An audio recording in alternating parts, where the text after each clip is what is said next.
Hi all, ആദ്യം തന്നെ ഒരു കാര്യം പറയാം.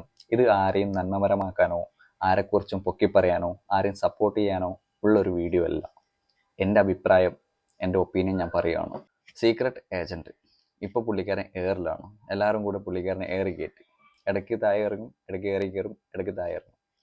ഇതിൽ നിന്ന് എനിക്ക് മനസ്സിലായ ഒരു കാര്യം ചെറിയൊരു ഹെഡ്ലൈനോടുകൂടി ഞാൻ പറയാം.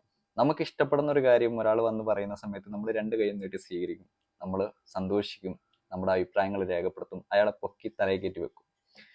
നമുക്ക് ഇഷ്ടപ്പെടാത്ത അല്ലെങ്കിൽ അയാൾക്ക് ഇഷ്ടപ്പെടാത്ത ഒരു കാര്യം അയാൾ വന്ന് അയാളുടെ അഭിപ്രായം പറയുന്ന സമയത്ത് അത് നമുക്ക് അംഗീകരിക്കാൻ ബുദ്ധിമുട്ടാണ്, അല്ലേ? അങ്ങനെ ആണ്.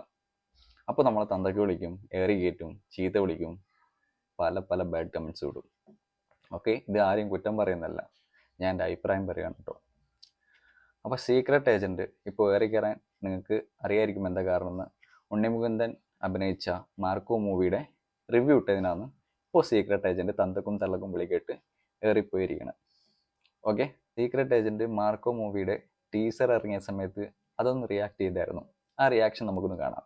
ഓക്കെ, മാർക്കോ, ഉണ്ണിമുകുന്ദന്റെ മാർക്കോ തീപ്പൊരി ഐറ്റം തിയേറ്റർ കത്താൻ പാകത്തിനുള്ള സാധനം ഉണ്ട് എന്ന് കണ്ടപ്പോഴേ മനസ്സിലായി ഇത് ഒരു രക്ഷയില്ലാത്ത വർക്കാണ്. ഒരു രക്ഷയില്ലാത്ത വർക്ക് എന്ന് പറഞ്ഞു കഴിഞ്ഞാൽ വേറെ ലെവൽ വർക്ക്. ഉണ്ണിമുകുന്ദന്റെ ആ ഒരു ഡെഡിക്കേഷൻ ഭയങ്കരമാണ്. മലയാളത്തിൽ ഇങ്ങനത്തെ ഒരു സാധനം ഞാൻ സത്യത്തിൽ ഭയങ്കര എക്സൈറ്റഡ് ആണ്.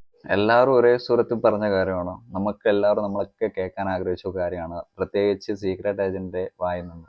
എന്താണെന്ന് വെച്ചാൽ സീക്രട്ട് ഏജന്റ് ഉണ്ണിമുകുന്ദൻ തമ്മിലൊരു ക്ലാഷ് ഉണ്ടായിരുന്നു. ആ ഒരു വിഷയം ഇപ്പോഴും തീർന്നിട്ടില്ല എന്നൊരു മനോഭാവമായിരുന്നു മലയാളികൾക്ക് ഉണ്ടായത്, പ്രത്യേകിച്ച് ഉണ്ണിമുകുന്ദന്റെ ഫാൻസിന്. അപ്പോൾ ഈ ഒരു റിവ്യൂ കൂടെ കേട്ടപ്പോൾ എല്ലാവർക്കും അങ്ങ് ഭയങ്കരമായിട്ട് ഇഷ്ടപ്പെട്ടു. അണ്ണനെ വലിയ കാര്യമായിട്ട് അണ്ണനോട് റെസ്പെക്റ്റ് തോന്നുകയാണ്. അങ്ങനെ ഇങ്ങനെ മറ്റേ മറിച്ചെന്നൊക്കെ പറഞ്ഞ് ഭയങ്കരമായിട്ട് അങ്ങ് വാരി കോരിയായിരുന്നു. ബാക്കിയൂടെ കാണാം. മലയാളം ഫിലിം ഇൻഡസ്ട്രി ബിക്കോസ് നമ്മൾ കുറേ വഴുകി പോയി എന്നാണ് എനിക്ക് പറയാനുള്ളത്. ആൻഡ് ദാറ്റ് ടു ഫ്രം നമ്മുടെ ഉണ്ണിമുകുന്ദനെ പോലെ ഒരു ഫിസിക്കൽ ഒരാൾക്ക് ഈ സാധനം ഭയങ്കരമായിട്ട് പുൾ ഓഫ് ചെയ്യാൻ പറ്റുന്ന എൻ്റെ മൈൻഡ് എനിക്ക് പറയുന്നുണ്ട്. മലയാളത്തിലൊരു മാജിക് ആവാൻ എല്ലാ ചാൻസും ഞാൻ കാണുന്നുണ്ട്. മലയാളത്തിലൊരു മാജിക് ആവാൻ എല്ലാ ചാൻസും ഞാൻ കാണുന്നുണ്ട്. ആ ടീസർ അത്ര പവർ ഉണ്ടായിരുന്നു, അത്ര ഹൈപ്പായിരുന്നു അല്ലേ. അതിൽ ആർക്കും ഒരു നെഗറ്റീവ് പറയാൻ തക്ക വണ്ണം ആ ടീസറിൽ ഒന്നും തന്നെ ഉണ്ടായിരുന്നില്ല.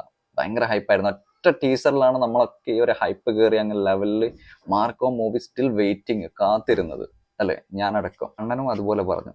ബിക്കോസ് അണ്ണൻ ഇഷ്ടപ്പെട്ടു, അണ്ണൻ്റെ അഭിപ്രായം പറഞ്ഞു, അത് നമുക്ക് ഇഷ്ടപ്പെട്ടു. ബിക്കോസ് നമ്മൾ ഇഷ്ടപ്പെടുന്ന കാര്യമാണ് അണ്ണൻ പറഞ്ഞത്, അതുകൊണ്ട് നമ്മൾ രണ്ട് കൈ നീട്ടി സ്വീകരിച്ചു, നമ്മൾ അയാളെ പൊക്കി പറഞ്ഞു അല്ലേ. ഇതാണ് ഫാക്ട്. ഇതേ അണ്ണൻ ഉണ്ണിമുകുന്ദൻ്റെ മാർക്കോ റിലീസായ സമയത്ത് അതിൻ്റെ റിവ്യൂ ഒന്നിട്ടായിരുന്നു. എനിക്ക് വളരെ സർക്കാസ്റ്റിക് ആയിട്ടാണ് തോന്നിയത്. അരിയണ്ണൻ, അതായത് സീക്രട്ട് ഏജൻറ്റ്, കുറ്റോ അല്ലെങ്കിൽ നെഗറ്റീവ്സോ അങ്ങനെ പറയത്തക്ക രീതിയിൽ പറഞ്ഞില്ല. ഒരു പടത്തിൽ ഉണ്ടായ ചില നെഗറ്റീവ്സ് അല്ലെങ്കിൽ ഇഷ്ടപ്പെടാത്ത ചില കാര്യങ്ങൾ വെട്ടിത്തുറന്ന് പറഞ്ഞു. എന്തിനാ ഒരാൾക്ക് ഒരാളുടെ അഭിപ്രായം പറയാനുള്ള സ്വാതന്ത്ര്യം ഇല്ലേ അല്ലേ? അയാളുടെ തന്തക്കും തള്ളക്കൊക്കെ വിളിച്ച് അങ്ങനെ ഏറി കയറ്റി. എനിക്ക് എന്താ മനസ്സിലാവുന്നില്ല, എന്താണ് ഇത്ര ഇത്. ഞാനും പടത്തിൻ്റെ റിവ്യൂ ഇട്ട ആളായിരുന്നു. ഞാൻ പക്ഷേ ഒരു കാര്യം എടുത്തു പറഞ്ഞായിരുന്നു, അത് അണ്ണം പറഞ്ഞിട്ടൊന്നുമില്ല. അതിൽ സ്മോക്കിങ്ങിനെ കുറിച്ച്, സിഗാർ അത് വല്ലാണ്ട് കത്തിച്ച് കളയുന്നുണ്ട്. അതൊക്കെ എനിക്ക് നെഗറ്റീവായിട്ടാണ് തോന്നിയത്. ഞാൻ അതിനെക്കുറിച്ച് പറഞ്ഞായിരുന്നു, അതൊന്നും അണ്ണ എടുത്ത് പറഞ്ഞില്ല എന്ന്. ഞാൻ വീഡിയോ ഫുള്ള് കണ്ടിട്ടില്ല, എനിക്ക് അങ്ങനെ തോന്നുന്നു. ആ ഒരു റിവ്യൂ നമുക്ക് നോക്കാം എന്തായാലും.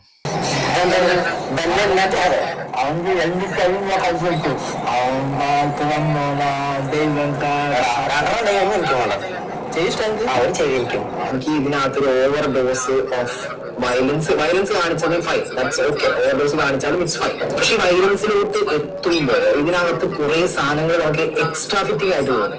എനിക്കിത് സത്യമല്ലട പറഞ്ഞത്. വയലൻസിനകത്ത് എനിക്ക് തൊട്ടാലും പിടിച്ചാലും എല്ലായിടത്തും ബ്ലഡ് ഇറങ്ങുന്നൊരു സീന്, അത് ഞാൻ എൻ്റെ റിവ്യൂവിൽ ഞാൻ പറഞ്ഞിട്ടുണ്ടായിരുന്നു. അതേ സംഭവമാണ് അണ്ണനും പറഞ്ഞത്. എനിക്കും അതുപോലെ തോന്നി, ഞാൻ പറഞ്ഞു. അണ്ണൻ അതുപോലെ തോന്നി, അണ്ണൻ പറഞ്ഞു. സൈലൻസിന് വേണ്ടി വെച്ച എക്സ്ട്രാ ഫിറ്റിംഗ് ഉറപ്പാൻ പറയാം. ഒരാളെ ഒരു നായകൻ അടിക്കാൻ പോകുമ്പോ അടിക്കിട്ട് പറയാം. ഇരുമ്പോണ്ട് അടി കിട്ടിയാലും കൈയോട് അടി കിട്ടിയാലും ടൊമാറ്റോ പാക്കറ്റ് പൊട്ടണോ അതിൽ ചൊലപ്പോ അതാണ്, ഇത്രയേ പറഞ്ഞുള്ളൂ. ഇത്രയല്ല എന്നും പറഞ്ഞിട്ടുണ്ട്. അതിന്റെ നല്ല കാര്യങ്ങളും പറഞ്ഞിട്ടുണ്ടായിരുന്നു, അത്യാവശ്യം ഇതുപോലുള്ള കാര്യങ്ങളും പറഞ്ഞിട്ടുണ്ടായിരുന്നു. പിന്നെ കുറച്ച് ഹൈപ്പ് കൂടെ കൂട്ടിയിട്ടും വെച്ചിട്ടുണ്ടായിരുന്നു. അപ്പോൾ ഇതാണ് കാര്യം. ഇതിനാണ് അണ്ണനെ എല്ലാവരും ഏറി കയറ്റി ഇങ്ങനെ വെച്ചിരിക്കുന്നത്. എനിക്ക് പിന്നെ പറയുന്നു, പേഴ്സണൽ ഗ്രഡ്ജ് വെച്ചിട്ടാണ് അണ്ണൻ ഇപ്പോഴും അണ്ണന്റെ പഴയ ഒരു ദേഷ്യം മനസ്സിൽ വെച്ചിട്ട് അണ്ണൻ പറയാണ്, എന്തിനാണ് ഇത്ര അസൂയ, എന്തിനാണ് ഇത്ര കുശുമ്പ്, പിന്നെ ഉണ്ണിമുകുന്ദൻ എത്രയോ ഹൈ ലെവലിലാണ്, ബ്രോക്ക് അവിടെയും വരെ എത്താത്തതിനുള്ള വിഷമാണോ കുശുമ്പാണോ എന്നൊക്കെ പറഞ്ഞിട്ട്. എനിക്ക് ഈ സീക്രട്ട് ഏജന്റിനെ ഞാനും ട്രോൾ ചെയ്തിട്ടുണ്ടായിരുന്നു മുന്നേ. എന്തിനൊക്കെയോ ജസ്റ്റ് ഒരു കണ്ടന്റിന് വേണ്ടി ഞാൻ ട്രോൾ ചെയ്തിട്ടുണ്ടായിരുന്നു. പിന്നീട് എനിക്കത് ഫീലായിട്ട്, എന്താണെന്ന് വെച്ചാൽ ഭയങ്കര ജെനുവിൻ പേഴ്സൺ ആണ്. ഞാനൊക്കെ ഇങ്ങനെ ഒരു വീഡിയോ, ഈ ഒരു റിയാക്ഷൻ വീഡിയോ ഒക്കെ ചെയ്യാൻ തുടങ്ങിയത് നമ്മുടെ സത്യം പറഞ്ഞ നമ്മുടെ സീക്രട്ട് ഏജന്റ് ഹരിയാണനെ കണ്ടിട്ടാണ്. ഒരു വോയിസ് ആണ്, നമ്മളെ എന്താ പറയുക, ജാതിയോ മതമോ അല്ലെങ്കിൽ കളറോ നിറോ പാർട്ടിയുടെ കൊടിയോ ഒന്നും നോക്കാതെ വെട്ടിത്തുറന്ന് പറയുന്ന ഒരു ജെനുവിൻ പേഴ്സൺ ആണ്, നല്ലൊരു മനുഷ്യനാണ്, എനിക്ക് അങ്ങനെ തോന്നിയത്. പിന്നെ അയാൾ ഇത്രയൊക്കെ ലെവലിൽ വന്ന് നിൽക്കുമല്ലടാ. ഇത്രയൊക്കെ ലെവലിൽ ഇത്രയും ഏകദേശം 7 ലക്ഷത്തിന് മേലെ, അല്ല 8 ലക്ഷത്തിന് മേലായിട്ടും ഫോളോവേഴ്സ് ഉണ്ട്, സബ്സ്ക്രൈബേഴ്സ് ഉണ്ട്. ഇവിടം വരെ എത്തണമെങ്കിൽ അയാളുടെ പെർഫോമൻസ്, അയാളെ ഇഷ്ടപ്പെടുന്ന ആൾക്കാർ തന്നെയല്ലേ, നമ്മളൊക്കെ തന്നെയല്ലേ ഇങ്ങനെ കയറ്റി വെച്ചത്. അപ്പോൾ അയാളുടെ അഭിപ്രായങ്ങൾ പറയുമ്പോൾ നമുക്ക് സ്വീകരിക്കാം, അല്ലെങ്കിൽ നമുക്ക് ഇഷ്ടപ്പെട്ടില്ലെങ്കിൽ ഇഷ്ടപ്പെട്ടില്ല, ഇങ്ങനെ അങ്ങനെയൊക്കെ പറയാം. എന്തിനാ വെറുതെ തള്ളക്കും തന്നൊക്കെ വിളിച്ച് ആകെ മൊത്തം സീനാക്കണേ? അതും നല്ല പരിപാടിയല്ല. അതേ സ്ഥാനത്ത് നമുക്ക് ഇഷ്ടമുള്ള ഒരു കാര്യം പറഞ്ഞാൽ ഈ നമ്മൾ തന്നെ, ഈ ചീത്ത വിളിച്ച നമ്മൾ തന്നെ അങ്ങനെ സുഖിപ്പിക്കും അല്ലേ? അതിൻ്റെ ഒക്കെ ആവശ്യമുണ്ടോ? എനിക്ക് തോന്നുന്നില്ല. സീക്രട്ട് ഏജന്റ് എന്നൊരു വ്യക്തി ഞാൻ കണ്ടിടക്കം തൊട്ട്, ഞാൻ ടിക്ടോക്കിൽ വീഡിയോസ് ഇടുന്ന അപ്പം മുതൽ ഞാൻ കാണുന്നുണ്ട്. അന്നേരം മുതൽ ഞാൻ കാണുന്ന ഒരു വ്യക്തിയാണ്, ജെന്യൂൻ പേഴ്സൺ ആണ്. വേറെ ഉടായ്പോ അല്ലെങ്കിൽ അങ്ങനെ ഇങ്ങനെ ഇതൊന്നുമില്ല.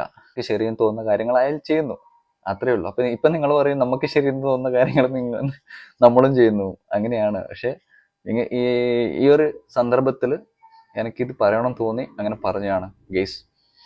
എന്നോടൊന്നും തോന്നല്ലേ, എനിക്ക് പറയാൻ തോന്നി പറഞ്ഞതാണ്. നിങ്ങൾക്ക് ഈ വീഡിയോ ഇഷ്ടപ്പെട്ടിട്ടുണ്ടെങ്കിൽ സബ്സ്ക്രൈബ് ചെയ്യുക, ലൈക്ക് ചെയ്യുക, കമൻറ്റ് ചെയ്യുക, ഷെയർ ചെയ്യുക. ഞാനും ഇതിൻ്റെ ഒരു കണ്ടന്റ് ആക്കി എടുത്തതാണ്. ബട്ട് കണ്ടന്റിന് മേലെ എൻ്റെ ഒരു അഭിപ്രായം എല്ലാവരും ഇങ്ങനെ വലിച്ച് കീറുന്ന സമയത്ത് എനിക്ക് പറയണമെന്ന് തോന്നി, അങ്ങനെ പറഞ്ഞു മാത്രം. Okay guys, by.